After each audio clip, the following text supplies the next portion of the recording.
How the fractured Danish royals healed their bitter rift. Inside Counts Nikolai and Felix's painful journey to peace. The fairy tale kingdom of Denmark, often painted in shades of grace and order, was shaken to its very core by a decision that would divide its royal family and shock an entire nation.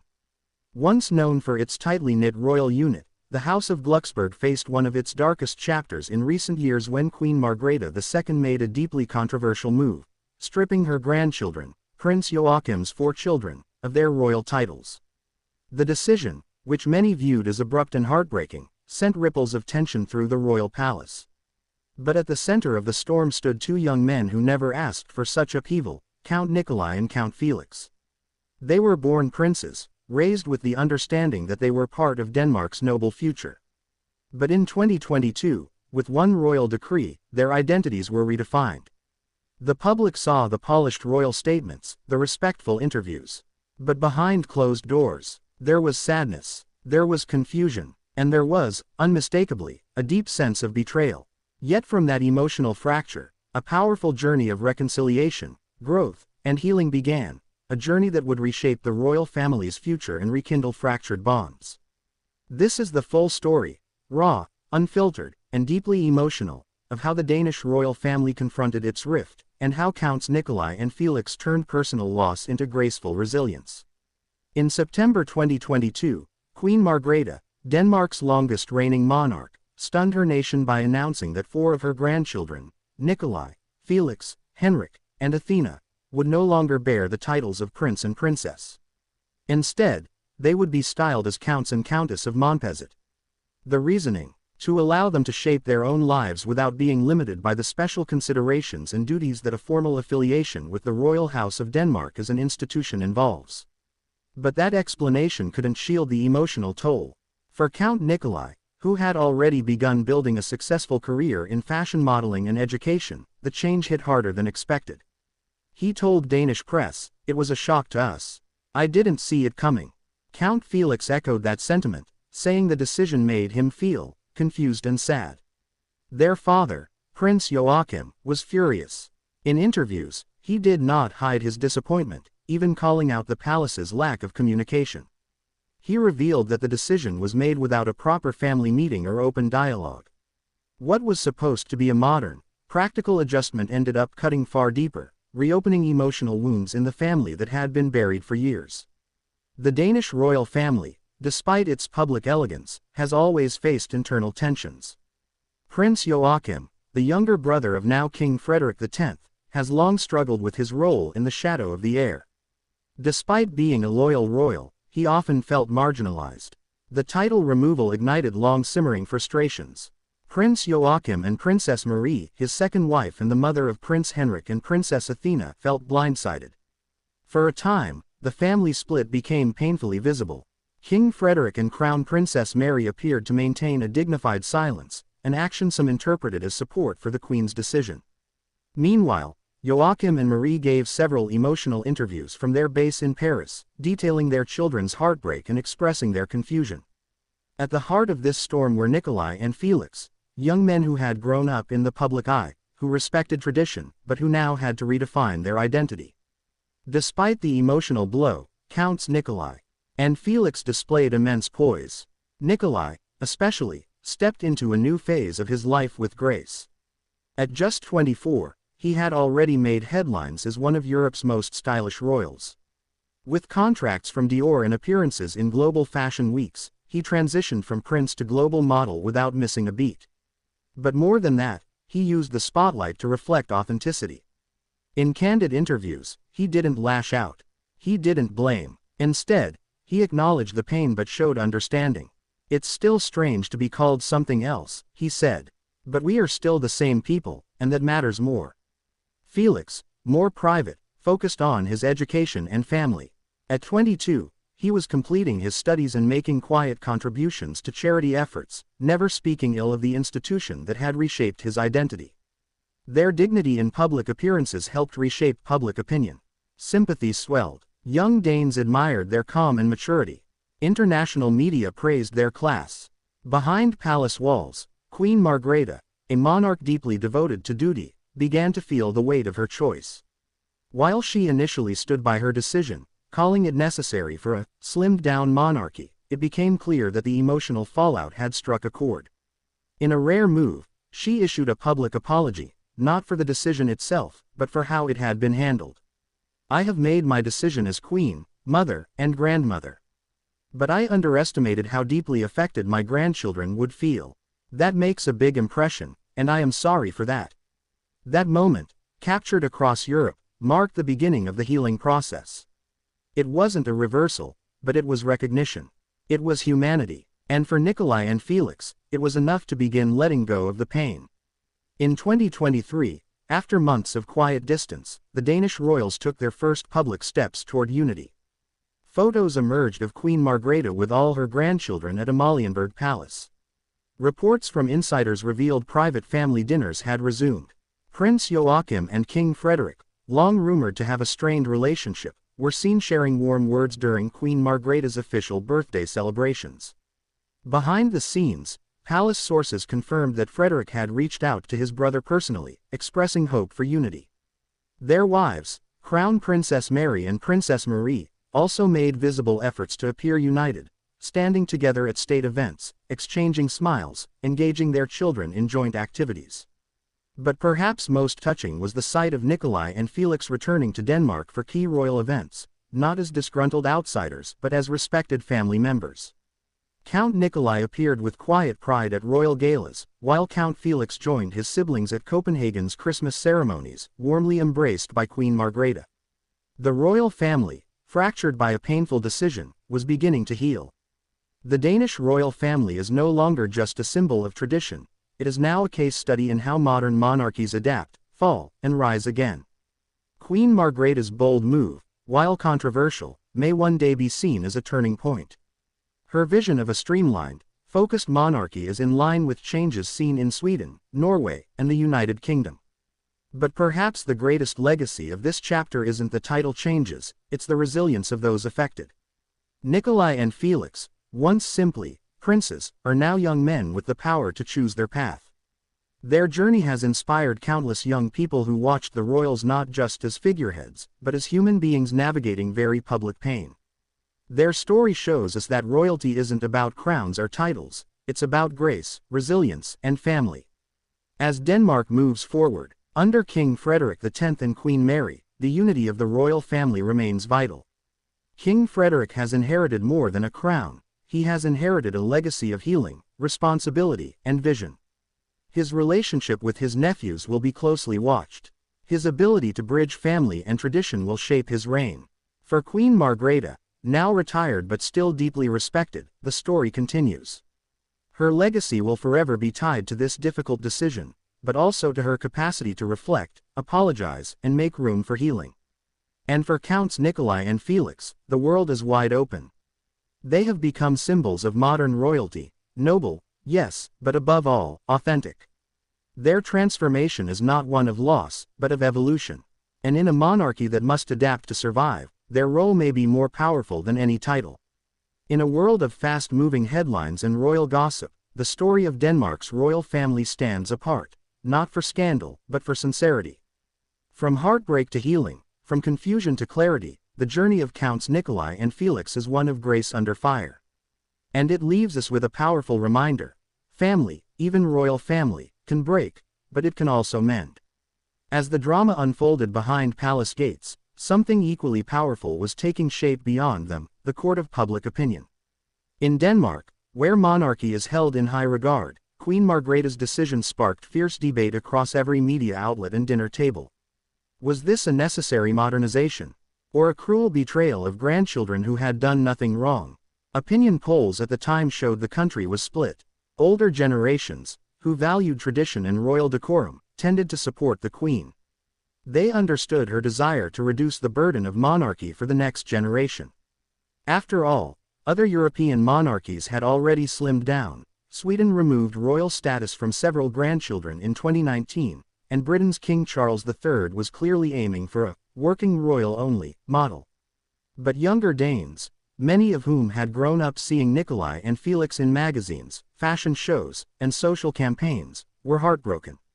Social media overflowed with messages of solidarity, particularly for Nikolai, who whose grace and poise in the face of loss struck a chord. Even fashion publications weighed in. Vogue Scandinavia ran a thoughtful editorial, "The Prince Who Became a Count, a Lesson in Royal Elegance." It wasn't just about clothes anymore, it was about identity, dignity, and grace under pressure. At the heart of this firestorm stood Prince Joachim, a man who had long walked the complicated line between duty and identity. As the second son of Queen Margrethe, Joachim had always existed in a shadowed space. Not quite the heir, not quite ordinary. While Frederik was groomed for kingship, Joachim often found himself assigned lesser duties. Still, he fulfilled them dutifully.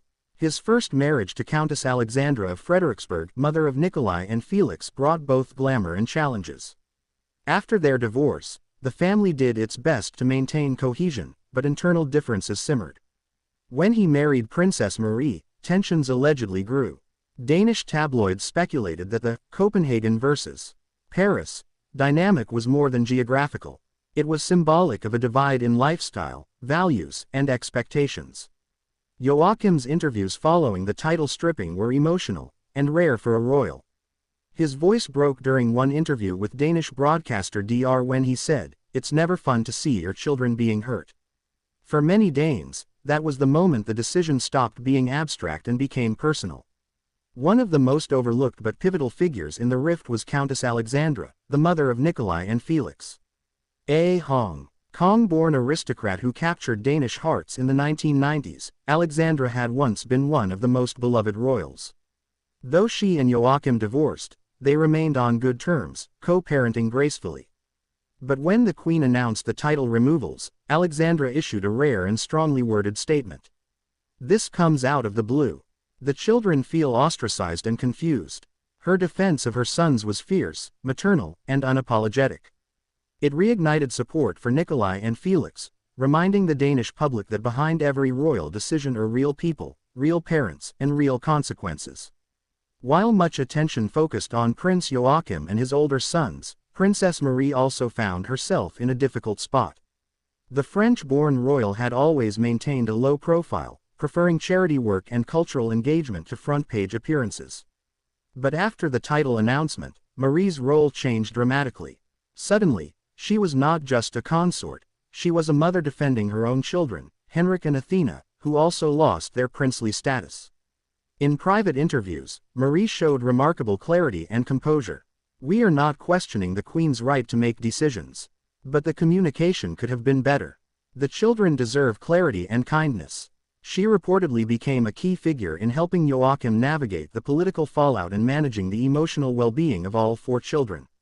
Sources say Marie played an important diplomatic role behind the scenes, reaching out to Crown Princess Mary, advocating for family dinners, and encouraging joint appearances. In the months that followed, Count Nikolai didn't retreat into the shadows. Quite the opposite, he flourished. Fashion became his platform, and in it, he found a powerful voice. Nikolai continued to work with major fashion houses, including Dior and Burberry, but he also began focusing on Scandinavian brands that emphasized sustainability and authenticity, brands that mirrored his own evolution. He began giving thoughtful interviews, not about drama, but about identity. He spoke about balancing royal heritage with personal ambition, about feeling Danish but also global, about stepping into his own without bitterness. One particularly viral interview featured Nikolai speaking to a Dutch outlet. "I'm proud of my family. But I'm also my own person. The title doesn't define who I am, it's the values I carry that matter." It was the kind of modern royal message that deeply resonated, especially with Gen Z audiences. Chapter 13. Count Felix and the Quiet Revolution.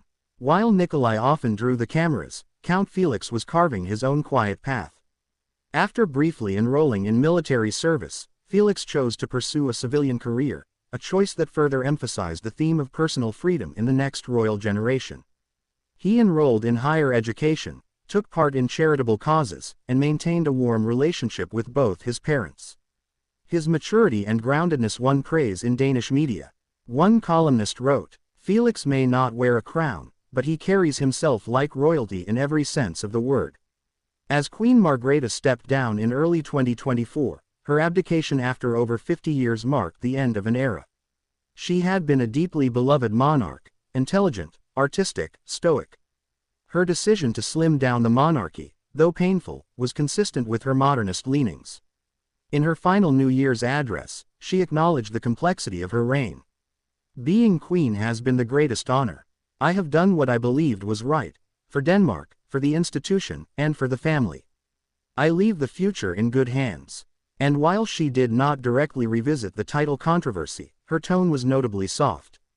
In the final portrait, released of her surrounded by all her grandchildren, including Nikolai and Felix, the message was unmistakable: unity. King Frederik and Queen Mary's role in healing. When Frederik ascended to the throne as King Frederik X, many wondered whether the rift with his brother would widen or close. In a surprise to many, King Frederik prioritized healing. Insiders revealed that one of his first unofficial acts as king was to personally invite Joachim and his children to an intimate family retreat. The gesture was not publicized, but its impact was profound. Queen Mary, known for her warmth and diplomacy, also played a crucial part. She reportedly reached out to Princess Marie with the message, "Let's move forward, for the children, for Denmark." In 2025, the royal family was seen attending Easter services together, a symbolic return to unity. The king's first state portrait included subtle yet meaningful choices: the Montpezat badge worn on his uniform, a tribute to his extended family. It was a signal that he had not forgotten the pain, but that he wished to mend it. A new era for Danish royalty. Today, Denmark's monarchy stands at a crossroads. The younger generation, led by Crown Prince Christian and Princess Isabella, represents the future. But it is Counts Nikolai and Felix who have come to embody the bridge between tradition and change. They are no longer simply former princes, they are global citizens, style icons, and quiet role models. Their story has become one of emotional resilience and redefined nobility. Royal historian Lars Hovbeck observed, "If we judge royalty not by titles but by conduct, then Nikolai and Felix have passed every test. They are the monarchy Denmark didn't know it needed." Lessons from the monarchy's wounds. What can we learn from this saga? That even the most serene-seeming institutions hide struggles. That titles may be stripped, but dignity cannot. That forgiveness is a crown worn by the brave. The Danish royals reminded the world that being born into royalty doesn't exempt anyone from pain, or from the power of redemption. Their story is no longer one of division. It's a testament to growth, to second chances, to family. The story isn't over. As of 2025, Counts Nikolai and Felix remain beloved public figures.